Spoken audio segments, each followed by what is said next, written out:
국민의힘 얘기도 한번 해보겠습니다. 신천지 경선 개입설도 주말 동안 이제 뉴스가 좀 들끓었습니다. 홍준표 전 대구시장 계속해서 이제 SNS로 본인의 입지를 계속해서 각인시키고 있습니다. 홍준표 전 대구시장이 신천지 교주 이만희 씨에게서 직접 들었다는 내용을 SNS에 폭로하면서 야권이 들끓었습니다.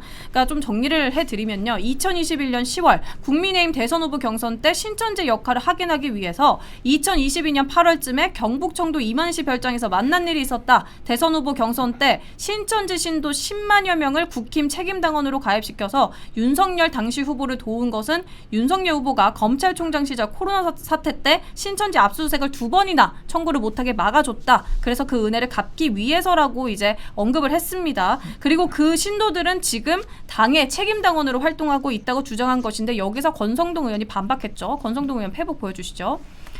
자, 권성동 의원이 이제 반박하는 기사를 내면서 전형적인 허위사실 유포다. 그 문제의 원인을 늘 타인에게서 찾는 홍준표식 만성질환의 재발이다고 이제 반박했습니다. 지금 국민의힘 또 새롭게 싸우고 있습니다. 어떻게 보세요, 대변인님? 전 좀 이해가 안 되죠. 탈당을 했으면 각자 갈 길을 가면 되는 것이고 이런 것들은 그냥 경선 불복이라고밖에 보이지 않죠. 그러니까 근데 우선 죄송하지만 더 네. 궁금한 궁금한 게 홍준표 전 시장님은 어쨌든 정치계 떠났잖아요. 그런데 네. 계속해서 이제 SNS로 이렇게까지 민주당과 국민의힘 계속 언급을 하면서 개인 마치 이제 1인 SNS 활동을 하시는 궁극적인 이유 뭐라고 생각하세요? 뭐 원래 그랬어요. 원래 그랬고 그러니까 홍준표 전 시장이 저는 좀 안타깝습니다. 자꾸 자신은 최선을 다하는데 왜 당원들이 나를 도와주지 않는가 이런 식의 억한 심경을 좀 자주 드러내시거든요. 네. 이러니까 당원들이 실망을 하는 거죠. 그러니까 저관여층들은 그때그때 홍카콜라다라고 좋아할 수 있겠지만 당원들은 이 후보 정치인 한 명 한 명이 우리 당을 어떻게 바라보고 있고 당을 위해서 어떻게 헌신해 왔는지를 평가를 하거든요. 그런데 경선에서 떨어질 때마다 부정 경선을 얘기하면서 신천지라고 하는 상대 진영에서나 그런 뒤집어 씌울 프레임을 당에 뒤집어 씌우는 것이 굉장히 자해적이고 저는 맞지 않다라고 생각이 됩니다. 그리고 100번 1000번 양보해서 신천지 신도들이 가입을 했다라고 해도 그게 왜 문제가 되죠? 그러니까 돈을 주고 표를 사온 게 아니고서야 개신교와 불교는 괜찮고 신천지는 안 된다라고 하는 법이라도 있나요? 그러니까 왜 그런 걸 문제 삼는지 모르겠어요. 그러니까 정치라고 하는 것은 법으로 포괄되기 어려운 여러 가지 문법들이 있는 것이고 불법이 아니고서야 조직표를 가져오는 것도 능력입니다. 그러니까 본인이 경선에서 그런 능력과 정치력을 발휘하지 못했기 때문에 결과적으로 패배한 건데 그런 것들을 마치 특정 신도들이 조직적으로 개입을 했다라고 하는 식으로 프레임 공격을 하는 것은 자기 자신에게도 도움이 되지 않죠. 당원들이 또 어떻게 평가를 하겠습니까? 이번 경선도 마찬가지예요. 무슨 단일화 때문에 졌다라고 얘기를 억한 심정을 또 표출을 하는데 네.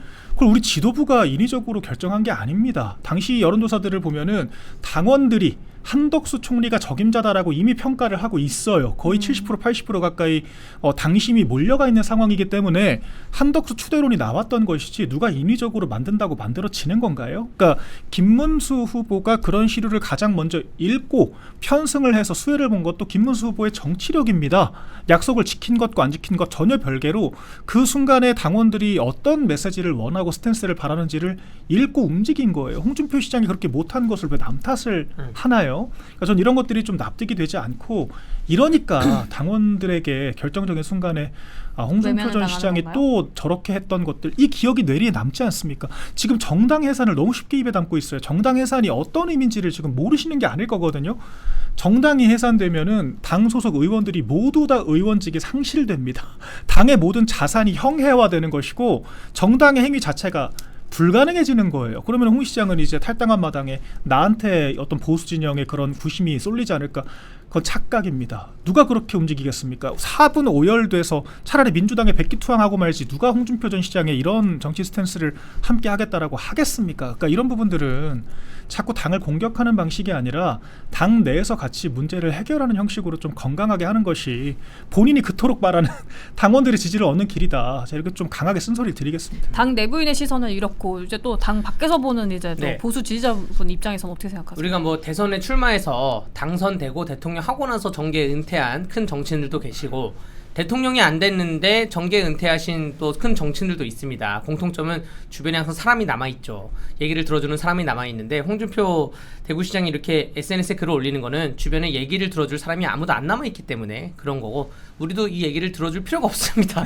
저는 홍준표 그 전 대구시장의 SNS를 더 이상 팔로잉하지 않아요. 끊으셨어요? 팔로우 끊으셨어요? 네. 그리고 이 글 있잖아요. 본인이 2022년 8월경에 신천지 교주 이만희 씨를 경북 청도 이만희 교주 별장에서 만났다. 본인은 왜 만났습니까? 본인은 뭐 그 전에 대선 후보 경선 때 신천지 역할을 확인하기 위해 갔다고 하는데 아니 저것도 앞뒤가 안 맞는 말이죠. 그럼 확인을 했으면 거기에 대한 그때 액션을 하던가. 제가 보기에 저때 만난 게 다음 본인의 또 큰 활보를 위해서 도와주십사 하고 본인은 찾아간 게 아닌가 이러한 생각이 들고요. 박민영 그 대변인 말씀처럼 그 정당에 가입하는 거는 누구에게나 열려 있습니다. 그 자체를 막을 수는 없다는 말씀을 드리고 그리고 10만 명이 조직적으로 가입을 했으면 정당에서 이렇게 박민영 대변인이나 저처럼 활동하는 사람들이 모를 리가 없어요. 제가 파악이 모를 리가 없고 네. 저는 권성동 그 의원이 딱 잘라서 허위사실이다, 거짓이다 라고 말하는 게 거기에 좀 더 손을 들어주고 싶고 홍준표 의원께서는 왜 그럼 이렇게 글을 올리냐 제가 보기에 잊혀질까봐. 그것도 있고 홍준표 의원도 본인도 수사 대상이잖아요 지금. 언제 영장 받고 언제 칠지 몰라요. 제가 만약에 홍준표 의원이라고 치면 이미 다음 주나 다다음 주 글까지 예약글을 다 올려놨을 거예요. 올려놓고서 나는 언제든지 이렇게 내가 갖고 있는 비밀을 폭로할 수 있다. 누가 만났다. 누가 무슨 식당에서 밥을 먹었다. 나는 그러다 잡아가봐. 나 잡히면 바로 새로운 해석이네. 예약 메시지 바로 글을 올릴 거야. 저는 항상 이렇게 정치를 이렇게 재밌는 시각으로 바라보고자 노력을 하는데 어쨌든 잊혀질까봐가 아니라 나는 이렇게 많은 내용을 알고 있어 라는 게 하나가 있고 두 번째는 민주당한테 메시지 던지는 거죠. 내가 국민의힘 정당해상 위원 심판에 내가 일조를 할게. 내가 너네 특검법에 여론몰이에 내가 일조를 할게. 나는 좀 봐달라. 그런 의미로 글을 올린 게 아닌가 생각이 듭니다. 근데 그러기에는 이제 국민의힘에 30년이나 있었으면 굉장히 오래 좀 되셨고 이제 가족 같은 그러니까 정당임에도 거예요. 불구하고 그러니까, 그렇게까지 아니, 근데 그러니까 안타깝다는 겁니다. 10만 명이나 들어와 있으면은 조작을 했다는 거잖아요 지금. 근데 이게 안 드러날 수가 있나요? 10만 명이 모두가 함구하고 조직적으로 그럼요, 들어와서 네. 밀어준다라는 게 말이 일단 되지가 않고 우리가 정당 정치를 평가할 때 그렇게 얘기를 해요.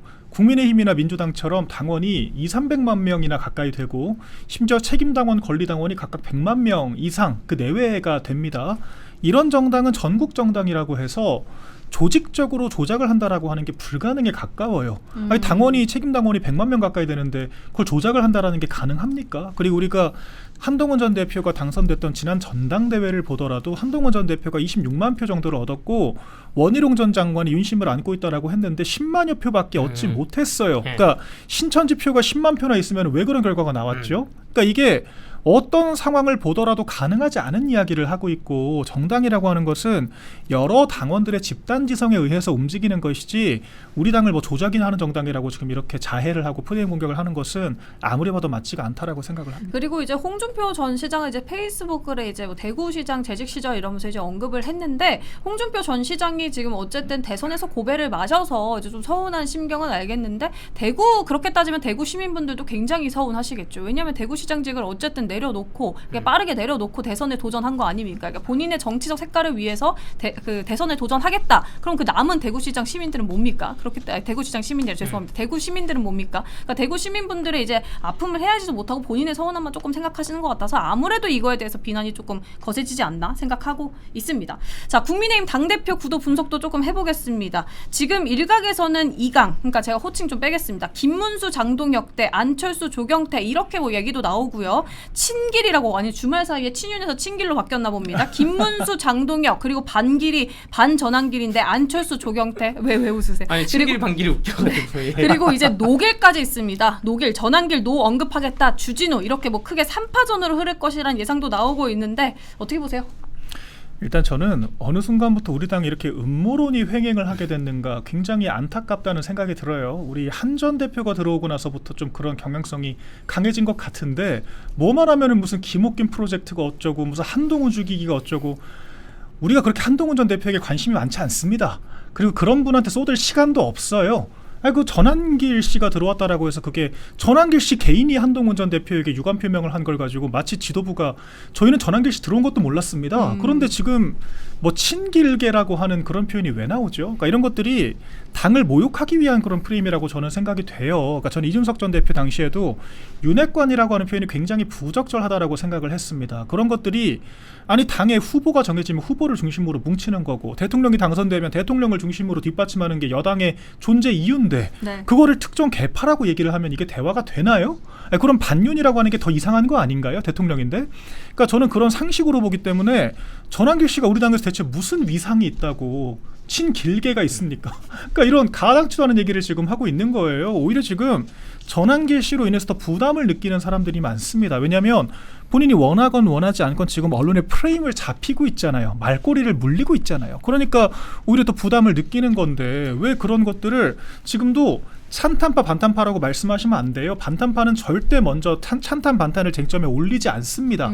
탄핵에 찬성했던 사람들이 반탄파들을 무슨 뭐 계엄 정당이니 뭐니 프레임 공격으로 뒤집어 씌울 요량으로 먼저 이야기를 하는 거겠죠. 이런 것들 우리가 명확하게 생각을 해야 되고요.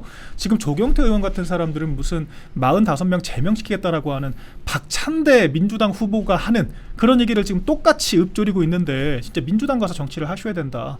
그렇게 생각이 됩니다. 친길 지금 반길 노길 네. 제가 언급하니까 지금 채팅창이 지금 웃음으로 이제 가득합니다. 저는 마음껏 웃지 못해요. 저 진행자로서 이제 네. 채통을 지켜야 되기 때문에 변호사님 웃기시면 이제 아니 그 편하게 웃어주세요. 일단은 그 제가 뭐 여러 가지 서적도 보고 뭐 입당한 지 한 20년 되는데 제가 인정하는 어떠한 개파는 삼김 시대 이후에는 친이 친박밖에 없습니다. 그러니까 그 보수 진영에 이명박계 박근혜계밖에 없어요. 이회창이라는 그러한 거물도 94년도에 감사원장 끝나고 신한국당에 들어와서 신한국당 당대표 된 지 한 2년 만에 당대표가 됐는데 그리고 나서 그 거물도 본인의 세력을 형성하는 게 나중에 대선 나가서 자유선진당 나갈 때 세력이 된 거지 이 정당에 들어와서 뭐 2, 3년 그러니까 윤핵관이라는 말에 제가 그래서 누누이 말씀드렸잖아요. 없다고 말씀드린 게 물론 그 당시에 대통령이 당선되기 전부터 대통령을 알고 지냈던 사람들이 있는 것이지 어떠한 정치적 계파가 있거나 그러진 않을 것이다 라고 말씀을 드렸고 전한길 그 실명 전유관 씨인가요? 전유관님? 전한길 강사님도 똑같은 거죠. 똑같은 당에 들어온지도 몰랐고 계파라는 게 어떠한 적어도 10년은 있어야지 성숙된 조직이 되는 것이고 아까 말한 이명박 대통령 같은 경우에는 95년도부터 종로에 국회의원 나오고 시작해서 계파가 형성된 거고 그리고 박근혜 전 대통령도 그러한 의미인 거고 노무현 뭐 친노계 뭐 이런 얘기 하잖아요. 노무현 그 전 대통령도 그 80년대 후반부터 청문회 스타하면서 그때부터 정치를 했기 때문에 계파가 있는 것이지 이게 정당에 들어와서 뭐 6개월 뭐 1년 2년 한동훈 그 전 대표 같은 경우에는 이제 한 2년 지났죠. 이제 2년 지났는데 그러니까 계파가 없다고 보여집니다. 계파가 있으려면 상호간에 10년 이상의 신뢰가 쌓여 있어야 된다라고